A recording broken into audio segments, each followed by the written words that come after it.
All right, here is a 1-year update of my 2018 Nissan 370Z. It'll be 1 year that I've had this car tomorrow. So not a whole lot. When I first bought the car, I just did maintenance stuff, did the air filters, transmission fluid, differential fluid, clutch fluid. The brakes had already been done recently. And then I do have a Remark V2 axleback on the car. I love this exhaust. It sounds amazing. The rest of the exhaust is stock. I have thought about doing the rest of the exhaust, so it's a full catback, but it kind of sounds good. I'm afraid if I put a wide pipe and mid pipe, it might be too loud. Another big thing you can obviously see on the car is the wheels, which I've done a video on this briefly, but these are the ESR AP5 wheels. They are 19 by 11 plus 15 in the rear. And that is a 305/35 tire, Michelin Pilot Super Sports. I did have the Nittos NT555 G2s. I swapped those out for these because I wasn't super happy with the wet grip with those. Anyway, and then I did do the bigger front tire like I talked about in my last video. So it is a 265/40 in the front, and that front wheel is 19 by 9.5 plus 22 with a 3mm spacer to clear the brake. So it's actually a plus 19 for the offset. So if you saw my last video, I had a 275/35.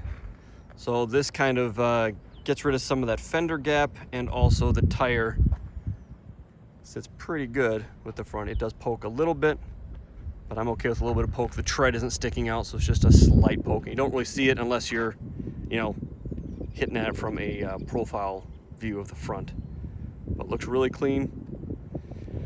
The other thing that I did to the car just last month was I did a full polish, and we'll call it a quote-unquote paint correction. Paint correction for a first-timer. I've never touched a polisher before, and I polished and ceramic coated this car. I used Griots G8 and G9 polishers with their pads and polish.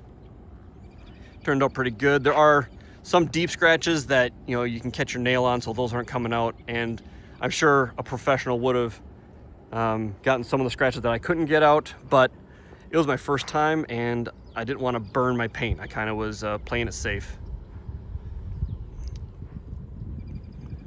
The previous owner had super glued the 370Z logo on the back, so I took that off, took it to a detailer, and he took a razor blade and got as much of the glue off as he could, but there was still a little bit on there, so I ended up buying just a black 370Z logo off eBay and just threw that on there. Barely see it, which I like, the matte black logo against the gloss black car.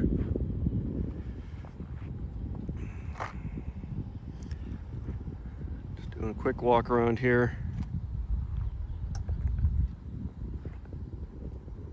These Michelin Pilot Super Sports are great tires, very sticky.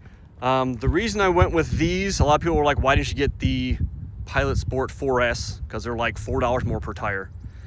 They do not make the 305/35 in that tire. I found out that 305/35 is a tire that is not common. So I have Michelin Pilot Super Sports and the Nitto NT555 G2s, and then some like track specific tires, which I can't really run those. I'd like something that would be good in rain. I don't drive this car in the rain a lot, but I like to have a tire that will handle rain if I need to.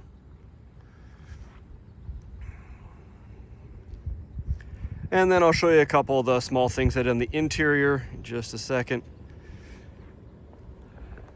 Oh, I did actually just recently get the Z1 hatch springs, and these things are insane. So watch how much this thing hops here. They are very strong. I feel like they probably made them a little too strong. They should have been just a little longer, but not quite as strong. So when I do now, I have to lower it like this and then grab the the light, just don't scratch the paint, and I use the brake light, because if you just drop it, it doesn't close. So that's something for you 370Z owners to know, in case you're curious about that. All stock, base model with the sport package and the Bose system is what this car is. So here's another little tidbit for you 370Z owners. If you have terrible blind spots, I found these mirrors on Amazon. They fit the shape of the 370Z mirror perfect. They're on a little like stalked where you can adjust the angle of them, but I have them cocked out all the way, so now I don't really have blind spots. It's really nice. That's one of my favorite things I did. Kind of a cheap, easy mod. You can find those on Amazon or eBay. For the interior, it's all pretty straightforward, nothing special. Put a GTR start button, if that'll focus. There we go. And then a BilletWorks shift knob. And those are actually both Christmas gifts from my wife, so shout out to her. As well as the hatch springs. She just gave those to me for my birthday. I do have a Pro Clip phone mount. It's okay. I didn't actually stick it to this because I didn't want to stick it here because I don't know if I'd like it. It's okay. It doesn't turn any more left. I'd kind of like it to face more towards me. It's fine. And then this is what it looks like on the other side.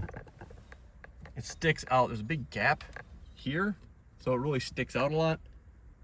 Kind of intrudes on my wife's leg space, but we've gotten used to it already. I almost wish it was flush and it had almost like a locking system, so that this was actually just flush against this, and this had like a locking system of some sort, so that it was flush against this piece here. But and I might down the road do the wireless charging base. They're always out of stock, so. Oh yeah, and then the stereo. So I did a Kenwood DMX809s. This is an Echelon, so it has slightly higher output. I think it's a 2-year warranty instead of a 1-year. Anyway, really like that head unit. It comes with the Kenwood backup camera. And then just today, I noticed that backup camera is very cloudy. So I'm going to take that into the shop that put it in. Since all that Kenwood stuff has a 2-year warranty, I'm going to have them look at that and maybe replace that camera if it's the actual camera. I checked the lens looks clear, so I don't know what's causing that cloudiness, but it is makes the quality much worse than it's supposed to be, or that it was. And then some WeatherTech floor mats, also not nothing special, but just makes the inside easier to clean. As far as future plans, I wouldn't mind doing an aftermarket steering wheel, nothing too crazy. That'd be kind of nice. There's one where it doesn't have there's some that have really crazy curves and stuff on here that just looks a little racer, which I don't want. But I found one that has just a red leather stripe here, a flat bottom, but it's just normal looking like perforated leather here, and then regular leather up here. So that's kind of it's almost like they took a Nismo steering wheel and did a flat bottom on it. So it's pretty clean looking. It's not suede or Alcantara like the Nismos, but it's a clean look. So yeah, that is pretty much it. I also ceramic coated the door jambs because, you know, why not while you're there. All right, so that is the 1-year update. I think that's everything. As far as future plans too, I keep going back and forth on lowering this car with the Nismo springs. I only want to lower it like a 1/2 inch. And that's kind of your only option, because even coilovers, the highest they'll sit is 1 inch from stock. So I only want to lower it like a 1/2 inch just to close that fender gap just a little bit. But we'll see. So if I do that, they're like $1,000 just for struts and springs, because they're Nismo, so you pay that little extra Nismo tax. But and then wheels. I don't know. I like these wheels. They've grown on me. I was kind of on the fence when I first got it, but I like them now. What I would like to do, ideally, I would do work Emotion T5R 2P, the 2-piece wheels with like the gunmetal spokes and then the polished lip. I think that would look really cool. I think it was like $2,500 for the set. So, and if I did that also, it would be a 10.5 wide rear, so that rear tire would look a little more bulgy instead of having a little bit of a taper to it like it does now. But I'm really happy with this car. It's a fun car. Right now, I think I'm probably just gonna kind of save up money for if/when the concentric slave cylinder goes out, because people are always freaking out about that. So I might just tuck some money away for, you know, maintenance or things that pop up. But who knows? If I got 2,500 bucks burn a hole in my pocket, I might order some work wheels. But we'll see. All right, that's it. I'm pretty much done with the car. I thought about doing all kinds of sway bars and suspension work to kind of make it more of like a autocross kind of thing, but I don't do autocross a lot. I did do one, and after I did that, I have like kind of a new buzz or creak in the interior. So all that hard turning and stuff, you know, flexes the body, and so we'll see. It was fun to do, but I don't know. I really like this car. I kind of want to keep it kind of OEM plus, you know, and not go too crazy. I've thought about a front lip too, but I don't know. I kind of just like the way it sits, so we'll see. I never just leave things alone, so I'm sure I'll do something. So maybe if I do a 2-year update, maybe I'll have different wheels or something else done to it. But I'm really happy with this car so far. The exhaust sounds great. The wheels look good. It's ceramic coated. Just a nice, clean, OEM plus kind of daily driver kind of car. So, all right, everybody. I've been rambling enough about this car. So I'm probably gonna do one more video on these tires. I do have a couple little nitpicks on them, but overall I'm happy with it. All right, have a good one.